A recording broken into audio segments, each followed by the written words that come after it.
All right, guys, this lesson is purely for the HL students.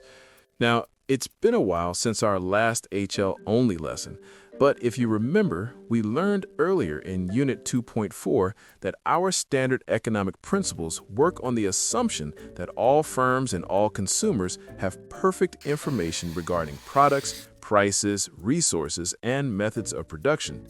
This means that all participants, both buyers and sellers, have complete, relevant, and instantaneous knowledge of every factor that affects their decision-making. However, the real world is full of examples where firms, consumers, and resource owners are in situations where information is missing or is simply incorrect. In this lesson, we're going to talk about asymmetric information. The word asymmetric means that something is not equal on both sides. In economics, asymmetric information refers to a situation where both sides of a transaction, meaning the buyers and sellers, do not have equal access to information. This means that one side is more knowledgeable than the other. And because of this, there will be an underallocation of resources to the production of the good or service, which means market failure. For DP Economics, there are two different types of asymmetric information that you need to learn: adverse selection and moral hazard. The key difference between the two is that adverse selection happens before you buy, and moral hazard happens after you buy. Let's start with adverse selection first. This is Ben Thanh Market in Ho Chi Minh City, Vietnam. This market has been operating since the early 17th century and receives more than 10,000 visitors every day, with over 1,500 vendors that sell anything and everything you can imagine. One of the many items you can buy there are Gucci handbags.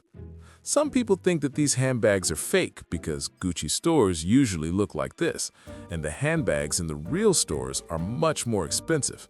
But the sales lady at Ben Thanh Market assured me that her bags are all 100% real. So, of course, I believed her because she's the expert, right? This is an example of adverse selection. The sales lady knows that the bags are fake because she knows where she buys them from. But of course, she's not going to tell me that.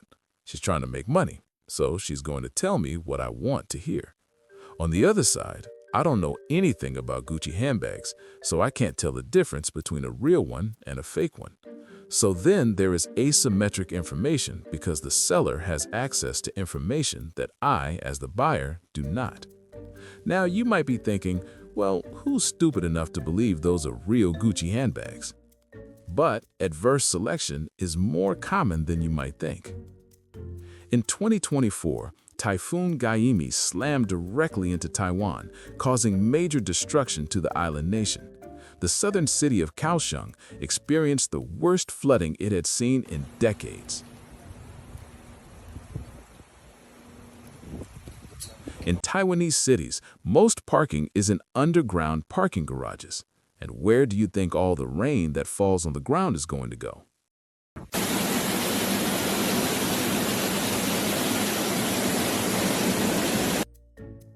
Water always goes to the lowest place it can find.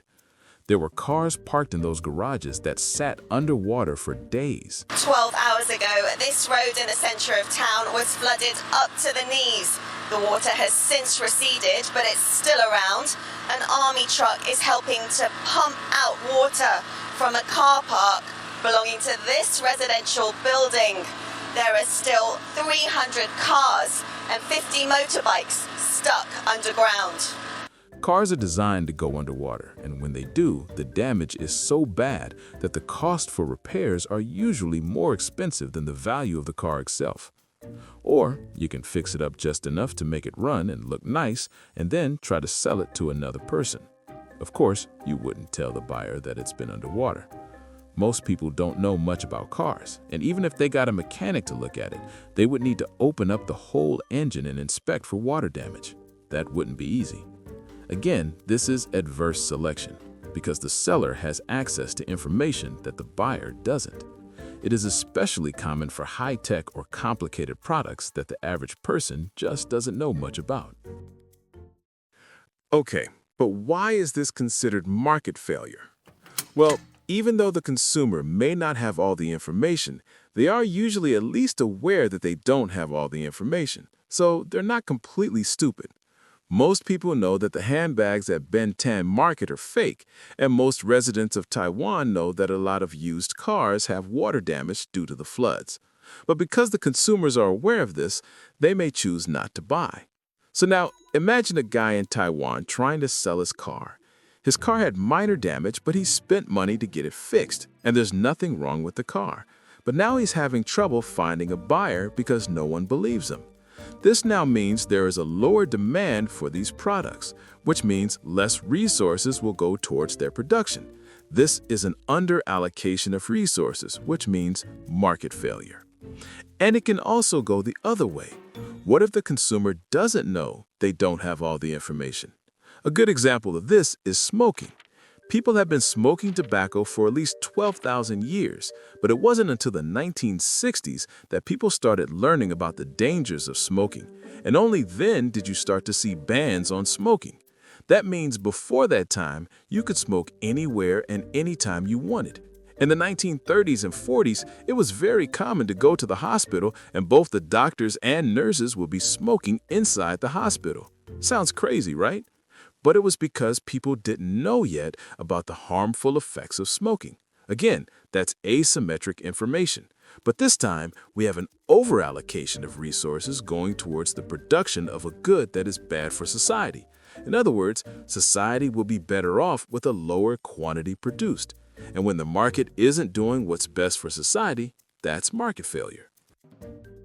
Okay, so what can be done about it? As with any market failure, the government can intervene to try to correct the failure. This can come in several forms. First is regulation. Governments can pass laws and regulations that ensure quality standards and safety features. These rules then must be followed by producers and sellers, which helps to protect the consumer. These are going to be different in every country, but there usually exist government agencies whose sole job is to protect the consumer. In the U.S., you have agencies like the Better Business Bureau, which can help with scams or other unethical business practices by the seller. There's also the National Motor Vehicle Title Information System, which requires all car owners to disclose the history of their vehicle.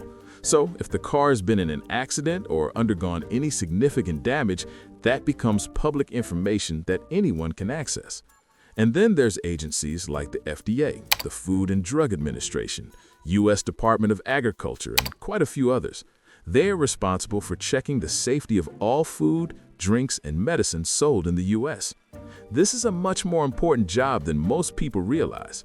It's very easy for those of us from first world countries to simply trust that the food we buy at a store is safe to eat. It's only safe because it is heavily regulated by several government agencies. Countries that don't have this see very serious consequences. Homemade alcohol is very commonly sold in Southeast Asian countries and has been for many years. However, this alcohol is unregulated and unchecked by any authorities, but still regularly sold in bars and restaurants. It is not uncommon for tourists in these countries to go blind or even die from drinking unregulated alcohol. In 2024, a bar in Laos serving illegal alcohol resulted in the death of 6 tourists, with many others being hospitalized, all from the same party on the same night. In 2008, contaminated baby milk from the Chinese company Sanlu resulted in the hospitalization of 54,000 babies in China and the death of 6. The contamination was later also found in eggs and other food products. This came just 1 year after dog food produced in China and exported to the U.S. was also found to be contaminated. Because a business's main goal is to increase profits, they need to cut costs wherever possible. Unfortunately, this sometimes means using low quality and even dangerous materials. And without proper oversight from a qualified authority, it causes not only serious health effects, but also economic effects as well. Needless to say, the demand for Chinese baby formula fell off a cliff after 2008, and for many years after, Chinese parents refused to buy any baby milk made in China. However, baby formula produced in other countries, especially in Australia, suddenly saw a huge spike in demand. Chinese people were flying all the way to Australia just to buy baby formula. This caused massive shortages in Australia and led to many stores limiting the quantity that each customer could buy. This shows just how important effective regulation of products are to all of society, but it's not without disadvantages. First of all, just the time involved could be significant. In the case of the FDA testing new medicines, this is a process that could take decades and is extremely expensive, and it's the same for all products. Products need to be constantly tested and production methods monitored to ensure no firm is cutting corners at the risk of the consumer's safety. The time and costs involved means huge opportunity costs. But other than regulation, another way for the government to correct the market failure caused by asymmetrical information is to simply supply the information themselves. This is called provision of information. This can ensure that the information comes from a trusted, impartial source instead of, say, the sales lady at Ben Thanh Market. Provision of information could come in many different forms. Government warnings about health hazards of things like cigarettes. Crime statistics by neighborhood can help inform people looking to buy a house. Nutritional labeling on food products tells people the ingredients contained in the food they are eating, and the list goes on and on. But again, it's not easy to collect, analyze, and disseminate the data, so there's opportunity costs with this one as well.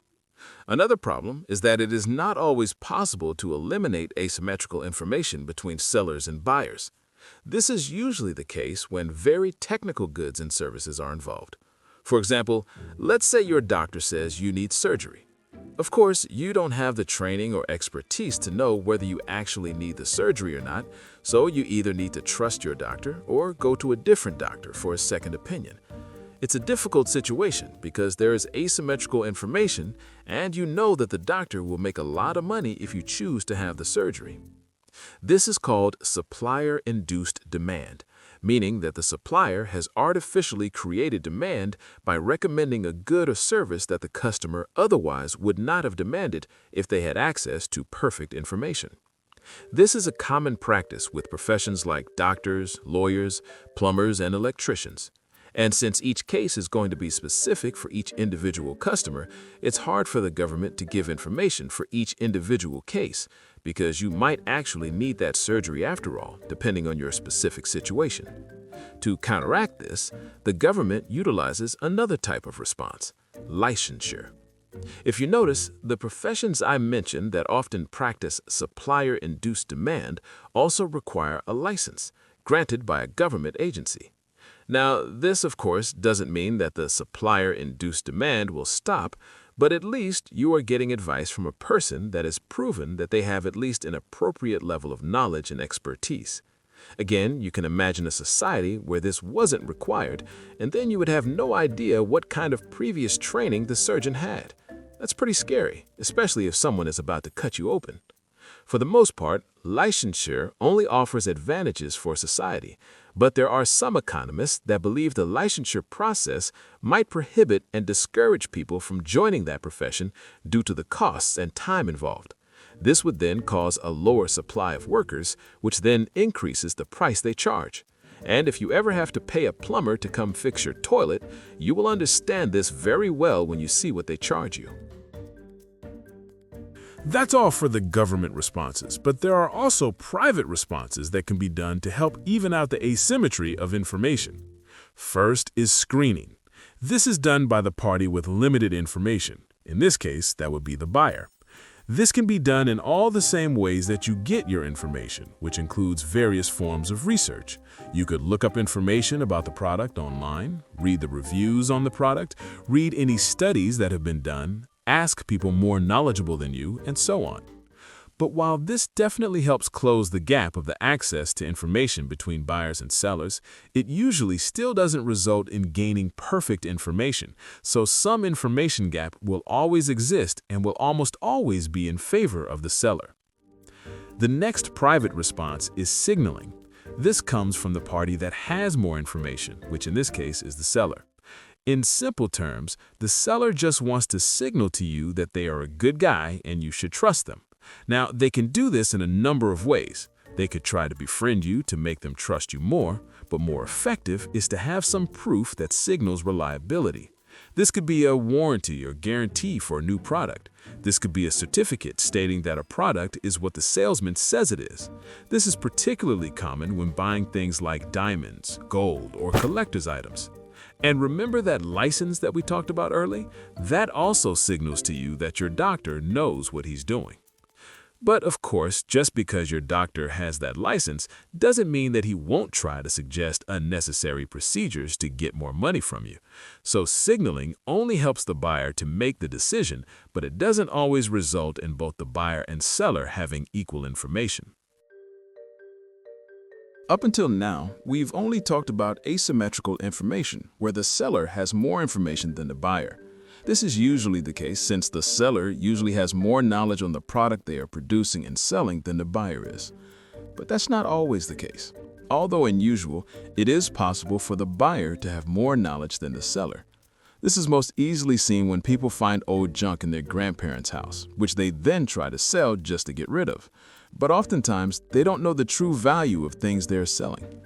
In 2010, a man bought a vase at a yard sale for $35. But this wasn't just any buyer. He just so happened to be an expert in ancient Chinese ceramics. He recognized the tiny 6-inch vase as an extremely rare 15th century Chinese artifact from the Ming Dynasty. He happily bought it and later resold it for $721,800. And then there's the famous story of the man who bought a $4 painting at a flea market in Pennsylvania in 1989.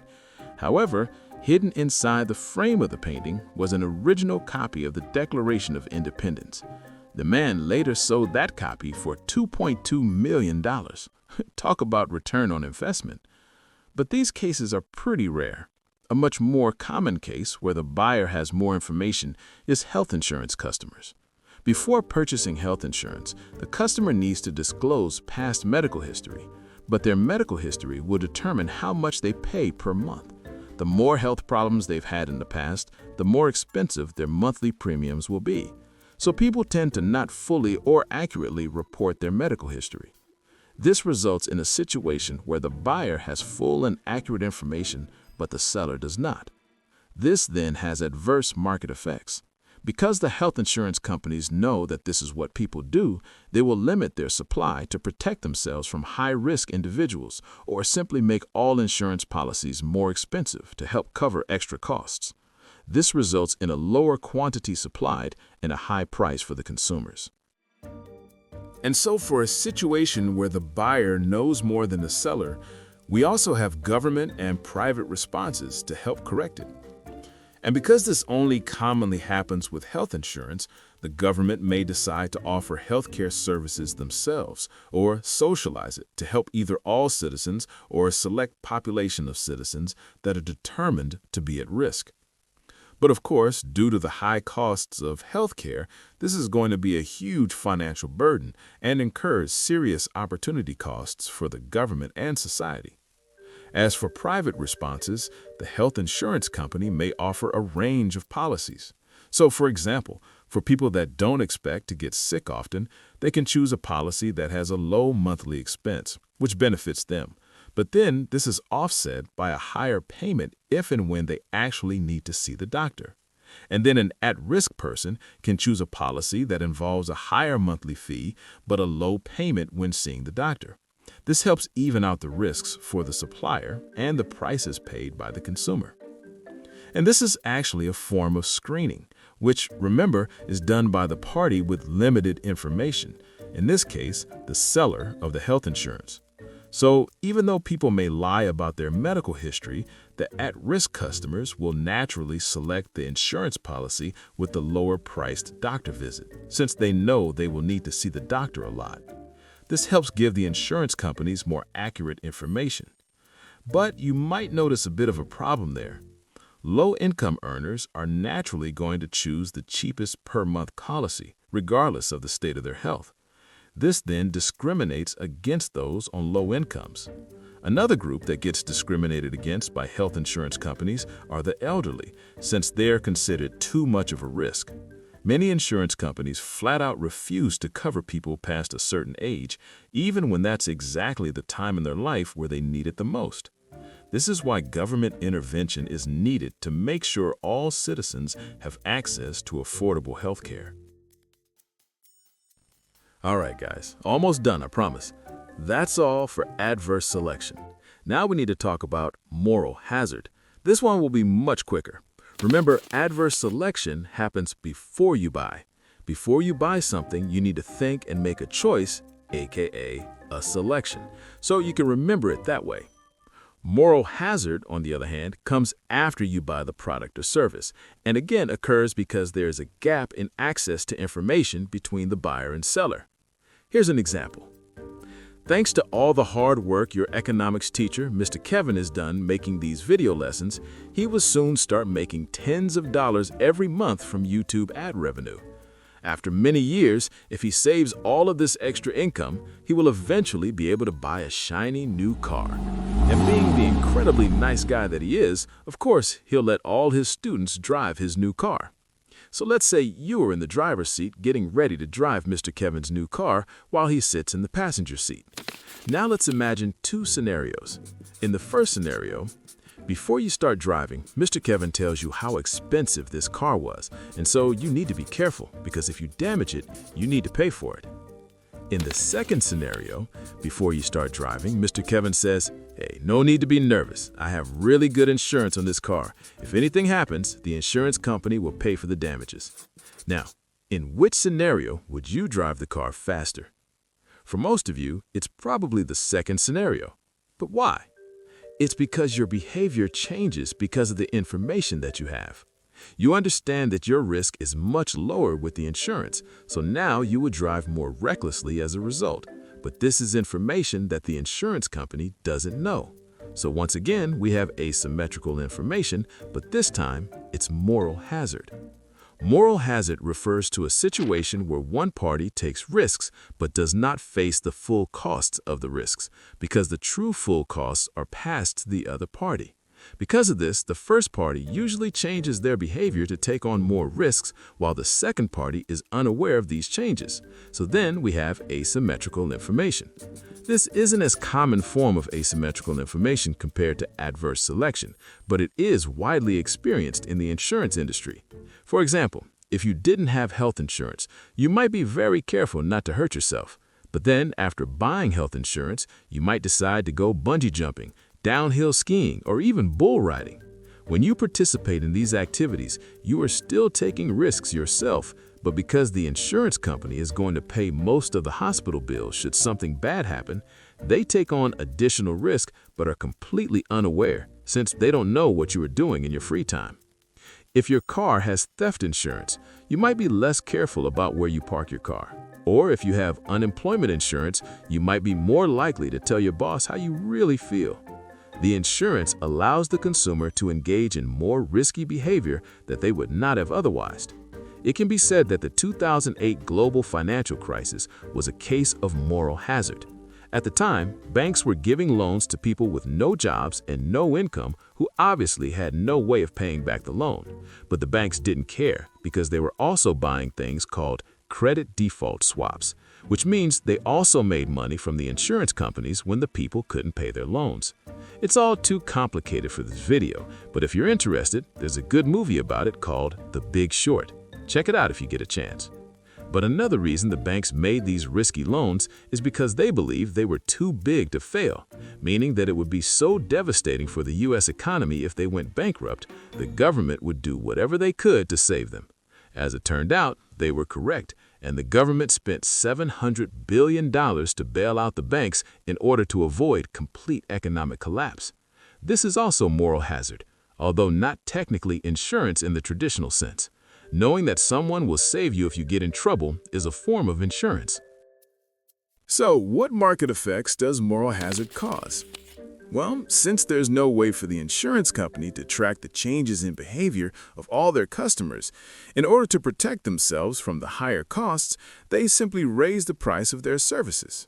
This, of course, results in a higher price for consumers and then decreases quantity demanded, meaning an underallocation of resources, which, once again, means market failure.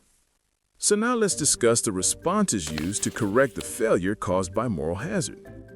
Well, in the case of the 2008 financial crisis, the government enacted stricter regulatory measure to ensure it never happens again. Although many say that it's not nearly enough, so only time will tell how effective those actually are.